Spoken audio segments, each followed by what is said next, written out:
Hello folks, good morning, wherever it is you're watching us from. This is Spoontv. We're live here just in front of the Gims Institute of Medical Science, where we see some individuals wearing jackets of the Independent National Commission on Human Rights. They are here. Yeah, but then they call it IG. You call it IG. Call it IG and follow from him. This is unacceptable. You can't tell them they are ostentatious, right? You call it IG. Hello sir, good morning. Sir, can you please introduce yourself to us? I see you here and you talking about carrying on statutory responsibilities. So we live here at the Gims Institute of Medical Science, where the former Vice President, Joao Taylor, was brought on here yesterday for medical emergency while she was in police custody. So we see these guys are from the Independent National Commission on Human Rights, Councillor Famula.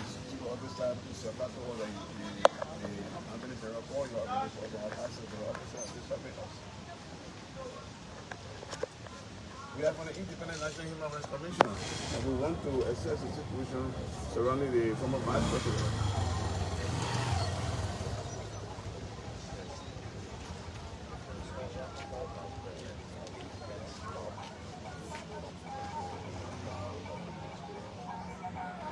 So calls are being made to have access to the former Vice President. So former Vice President Joao Taylor was brought in here yesterday afternoon.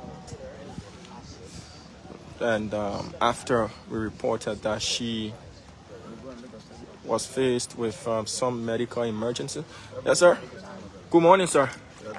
Yeah, kindly please introduce yourself to us and why are you here this morning? I'm Councillor Mohammed Ifambola. I'm the acting chairperson of the Independent National Human Rights Commission. I'm here with my colleague Commissioner Professor David Dolo and our monitors.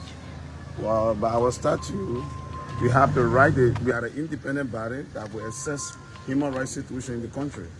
We have been following developments since the former Vice President was invited to the Liberia National Police. We sent our monitors there and we heard about her illness. So we in the leadership decided to visit and see, assess what is unfolding, because there are information on social media that she's been pressing, some people saying it was injected, there's several other information. As an independent body, the best thing we can do is to come and assess and make an independent report on the situation. All right? And we have come, the Liberia National Police have stopped us. We have contacted the leadership, we called 102, 1112, and they have denied us. When we called the Attorney General office, the Minister of Justice said we have the right to come and do our work. And the IG is being arrogant and disrespectful to us. So we'll respond to this matter subsequently. So are you putting up press conference anytime soon? We'll issue a statement about this. What does this mean for democracy? It is unacceptable. This arrogance, this unprofessional. This is a statutory body, an independent body in the state. We cannot come here to assess human rights situation if you deny us. Do you think the IG is not above the law. It's not about to control us. Councillor Famula, what we're hearing and what you rightly stated is that police sources are hinting that you should contact the lawyers of the former Vice President. If they agree, then you can enter. Body, we do not need permission from even the IG himself to do our work. All right? They are saying she's having a medical emergency, and only her lawyers should. She's not yet voluntarily. She's on the police. They brought her here. Do you think the police, from what you're saying, they're impeding your functions? And that's what they have meant guarding her. So when we come to assess the situation, you cannot be stopping her. what exactly did the officers here told you? That they have not gotten instruction from the IG. And all other officers will call, senior officers say they want to have IG. The IG phone is up. You think it's a human rights violation? This is former Vice President? Well, we can't reach that decision now, that conclusion, but what we're saying, they are undermining our work. What's the next course of action? Well, we will let the public know subsequently. Thank you. All right, so that is Councillor Famula, the acting chairperson of the Independent National Commission on Human Rights, said he came with some of his inspectors But what we're hearing is police sources have hinted to the Spoon Network that what they told him is he should contact the lawyers of the former vice president, and if they do agree, then he will be granted access, because this is not a police station. She's currently facing a medical emergency, and if the lawyers, on the advice of the doctors, will agree, then they will be granted access. But the first drama here this morning is that the acting chairperson of the National Commission on Human Rights was denied access. Police sources, even by his own omission, that they will not be allowed access unless they speak with the IG. And our police sources are saying that he should contact the lawyers of the former vice president. And once he contacts the lawyers of the former vice president and they give him the green light, they will allow him entry. So we see folks are coming in. The Gomez Institute of Medical Science is now the hottest spot in Liberia as of now. The reason is former Vice President Jua Howard Taylor is currently seeking medical attention here. So that's the second vehicle of the commission off the go. Good morning, wherever it is you're joining us from. This is Spoontv. My name is Diamond Slanger, and as you can see, not just the main entrance to this hospital that is fully guarded, but the entire community is manned by officers of the Liberian National Police. They are stationed at various vantage points leading into the community. There is another police contingent at the far end there. For those of you who know this community, there is another contingent of police officers at the far end. There is at the main Sophie entrance, that is where they have the Monrovia Super Mall. So instruction here is the acting chairperson of the Independent National Commission on Human Rights, Councillor Fambule, was told to seek authorization from the lawyers representing former Vice President Jua Howard Taylor, and if the lawyers grants him the approval, then he will be allowed access. So according to his own omission, he tried reaching the IG.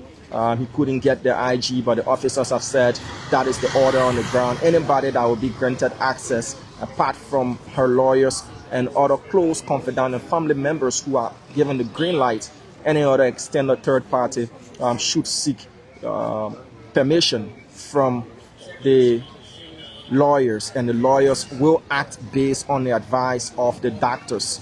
So that is where we are currently. We are providing to you real-time information. The former vice president was brought in here yesterday. We did follow the motorcade that brought her in after she spent more than 24 hours under police custody, where she was subsequently placed under arrest on a number of crimes, drug-related crimes, money laundering offense, and of course violation of Chapter 10 of the Penal Law of Liberia as well. So the charges against the former vice president ranging from importation, violation on licensed importation of controlled drug or substance, a violation on licensed transit, transportation, distribution, dispensation of an unlicensed drug or substance, money laundering, criminal conspiracy, criminal facilitation, and criminal solicitation. Putting all those charges together, 8. But remember though, the indictment is not yet out. This is all the first stages of the process: investigation, arrest, indictment, court case. But we're still at the arrest stage. What we can tell you is whether or not there will be a modification to her indictment when it is drawn, we cannot speak to that. Kabina Jane, one of her lawyers, spoke to that last night on the Spoon Talk. But former vice president, when she arrived at the headquarters of the Liberia National Police 2 days ago, she has since, the only departure that she experienced was yesterday when she was brought here at the Gomez Institute of Medical Science. So family members have been going in. We did see her sister, one of her sisters, going in. We did see that earlier this morning. Tea flax or hot water flax, if you want to call it that way, a grayish colored hot water flax was brought in by one of her support staff. They were allowed entry by the police. We have not seen the IG here as we speak. He has not yet arrived here at the Gims Institute. We also cannot tell you as of this moment whether or not she will be transferred from here today and taken to court as was planned on yesterday. But what we can confirm to you is her lawyers issued a statement last night. Her lawyers issued a statement. And did say that they had requested from the prosecution 24 hours to speak to their client. They requested that through the office of the Montserrado County attorney, and they were instructed to provide a press statement so that Liberians can be aware that it is the defense that asks for an extension 24 hours to speak with their client and not the Republic of Liberia as well. So we are following the process. This community has got an extra layer of security, what they wouldn't have had on a normal day. They did also at some point in time have extra security, Gibson, and that was when former Vice President Jua Howard Taylor lived just along the main Sophie Road. She resided there doing much of her time as Vice President of the Republic of Liberia. Prior to the 2023 elections, she then moved back to the residence that I, as a child, didn't know to be her residence along the Totman Boulevard, just around the YWCA. So she did live here in the Sophie community for a period during her tenure as Vice President. She moved somewhere in between 2023 thereabout, back to where I started knowing to be her residence. Growing up as a kid when she was First Lady, that was where I knew to be her residence. But now the process is she's back in Sophie, but not in Sophie, not just as a former Vice President, but seeking medical attention and as an arrested individual facing several charges relating to drug trafficking, money laundering, criminal conspiracy, criminal facilitation, and criminal solicitation. So Gibson, it's over to you for a minute. As we provide more coverage, Liberians have trained their eyes home and abroad. They are watching, listening, and they want to be happy with the development here. We've not seen her lawyers as well. Since this morning we arrived here, we've not seen lawyers representing the former Vice President. They haven't arrived. What we can confirm to you, their arrivals since we started monitoring this place, since we got around here, their arrivals include family members and support staff. But access to this facility is very, very much limited. Access to this facility is very much restricted. You must have a business to be allowed entry into this place. She spent the night here at the Gims Institute of Medical Science, but all of the drama started to unfold on Wednesday, on that fateful Wednesday. The former Vice President was brought in. But Damo Edo, we saw the Human Rights Commission who was denied, and he said the senior police officers are not recognizing him and he have to leave. I don't know, but I don't know whether he got in touch with the IG before proceeding here at this time. Yeah, so he clearly stated that he tried reaching out to the IG, but his phone is switched off. That's according to Councillor Fambule. But what he did say is that the officers here had told him to contact the Inspector General of Police, that he's not been given access. He called other top-ranking members, senior officers, and they too told him to call the Inspector General, but he hasn't had the opportunity based on the fact, according to him, that the IG's phone is off. But what we gathered from our sources, within the police, is that the acting chairperson of the National Commission on Human Rights was told to contact the lawyers of the former Vice President, because this place is not a police station, it is a medical facility, and she's receiving treatment. So if the lawyers of the former vice president gives him the go ahead, you know, to go and speak to their client, because remember though, the Independent Commission on Human Rights, they are a legal entity. They are going to ask the former vice president questions surrounding whether or not her rights have been infringed upon, what are the things that unfolded since her arrest, and all of these things. They come to take statements, and taking statements without the presence of her lawyers as well, that is also a sticky issue, because she will know how to answer now that she has been arrested. She's not a free person, as she would have spoken freely, not under these circumstances. So her lawyers need to be in the know.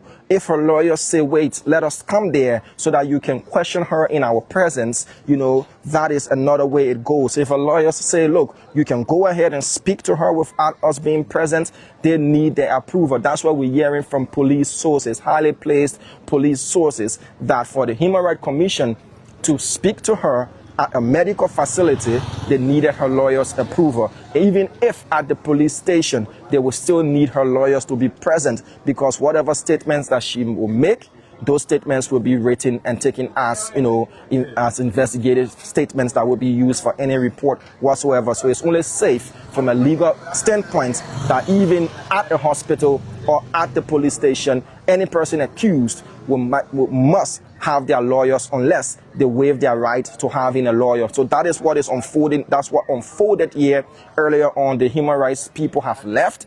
They came with at least 3 or so of their inspectors. They've gone back to wherever they came from. But as it stands, there's not the presence of Police Inspector General Gregory Coleman. So former Vice President Joao Taylor, we've not been able to get word from inside the hospital as to what's her current condition.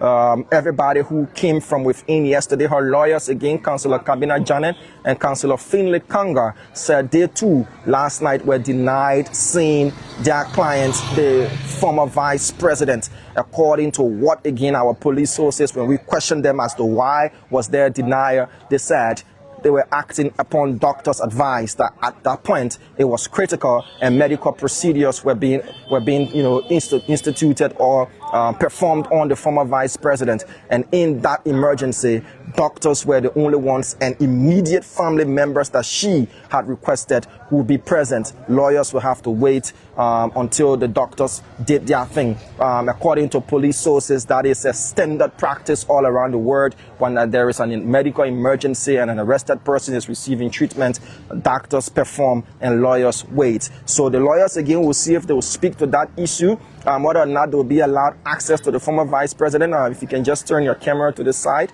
you can see this place is still heavily protected by officers of the Liberian National Police. The main entrances leading to this avenue is also well guarded all the way to the main road. If you're branching in, for those of you who know the Sophie community, if you're branching in just before the Monrovia Super Mall, there is the presence of a police cruiser as of when I passed, making my way here, as to whether they've changed that vehicle to another one. Earlier this morning, we saw the famous Beast.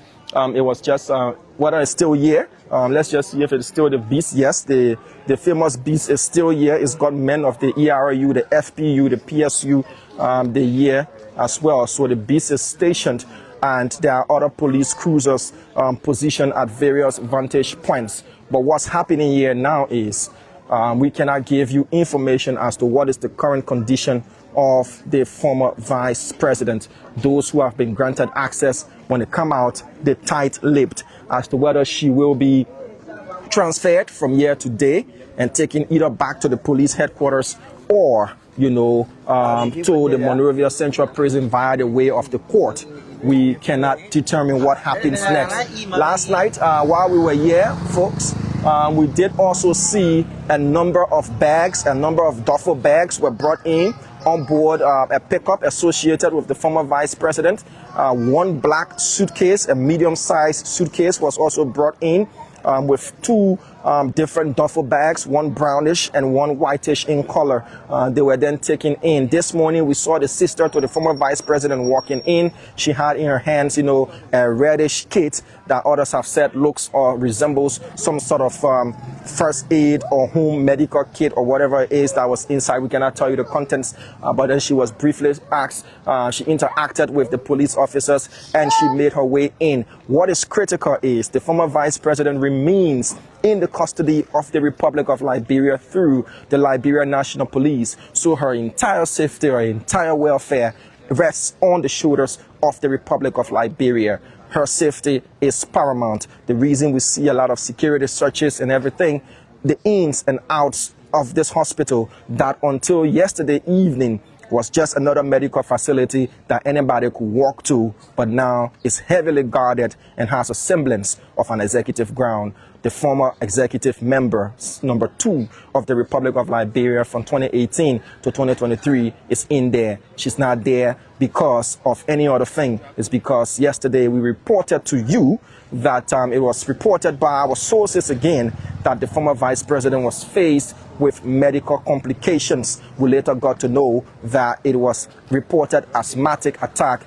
and high blood pressure.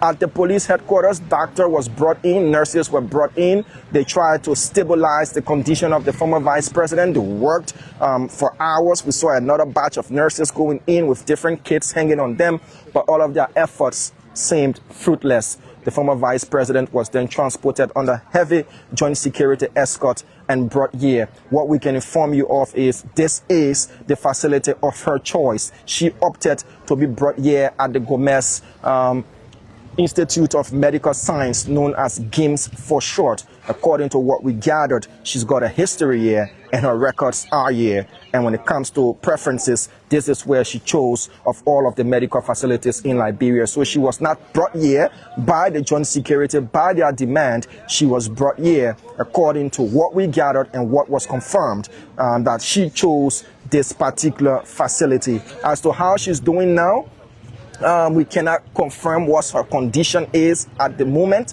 Most of the folks who make their way in and out, they remain tight-lipped, and we're hoping that when the hierarchy of the Liberian National Police and other concerned with this information, other primary sources confirmed with this information, when they come out, they can speak to us concerning her condition. Others were denied access, namely yesterday, Marvin Cole and Eugene Colley said they were going to sleep here at the Gomez Institute of Medical Science, but they ended up leaving after they said they have spoken with the former vice president. During the evening hours, we saw they brought food and everything for the former vice president. According to one of her family members who spoke and asked not to be named, that person said she finally asked for something to eat after hours, and what she requested for was what was brought in last night. This morning, we did see them bring a hot water flask, and that was taken in as well. We remain live here, we remain posted. When there is any new situation, any new development, we will definitely go live from the Gomez Institute of Medical Science.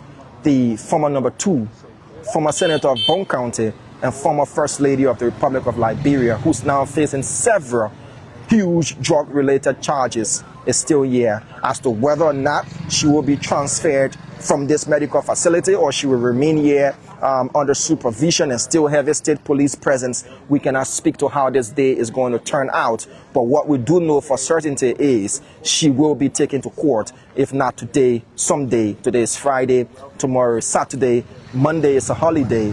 Whichever day, we will be here to provide you that information. Thank you so much for watching for now. If there's anything significant that changes, we'll go live and bring you that information and put you on the spot. My name is Diamond Slanger. Gibson Zai is here. The Spoon team is positioned all across key places today. And when the NM Boost shake, we'll be live to break. Thank you. Bye-bye.